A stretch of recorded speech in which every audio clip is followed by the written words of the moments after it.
MSSD BARM at your service. Assalamualaikum at magandang araw mga kabangsamoro.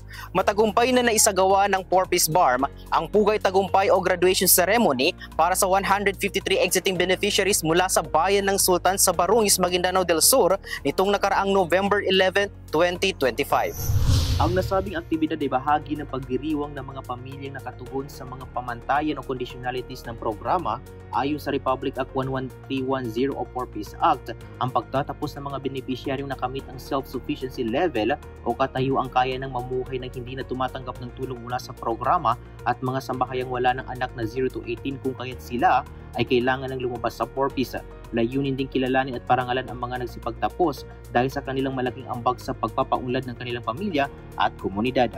Dumalo sa nasabing seremonya ang mga kamaring muna sa 4-Piece Regional Office, Provincial Operations Office ng Maguindanao del Sur, case managers ng SSB at mga kinatawan mula sa local government unit ng SSB sa pangunguna ni SSB Mayor Alindato M. Angas Sr. Sa kanyang mensahe, ipinahayag niya ang pagbati at pagpupugay sa mga benepisyaryong matagumpay na natulungan ng programa sa pag-abot ng kanilang kabuhayan, edukasyon at mas matatag na pamumuhay.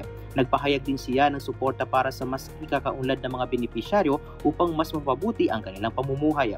Sa kanyang mensahe, binigyan diin ni Ms. Shai Nasali Social Welfare Officer 2 ng 4-Piece Regional Office na ang pagtatapos ng mga beneficiary sa 4-Piece ay hindi nangangakulog ang pagtatapos ng kanilang pag-unlad, kundi simula ng panibagong yugto tungo sa mas matatag na kinabukasan. Samantala, isinagawa rin ang pag-turnover ng case folders ng mga nagsipagtapos sa lokal na pamahalaan ng SSB bilang bahagi ng patuloy na suporta at pag-aalaga sa kapakanan ng mga benepisyaryo.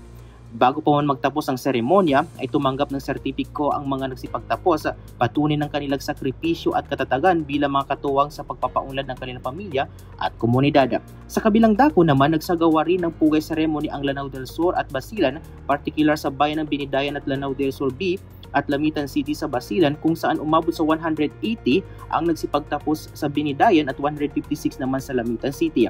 Sa ibang munisipalidad naman ng Maguindanao del Sur gaya ng Pagalungan ay umabot naman sa 32 exiting beneficiaries. Ayon sa 4-Piece BARM Case Management Unit, nasa kabuuang 15,638 ang target na beneficiaryo ang mag-i-exit sa programa sa taong ito. Magpapatuloy naman ang pagsasagawa ng pugay ceremony sa iba pang mga probinsya at munisipalidad sa buong rehiyon sa mga susunod na linggo.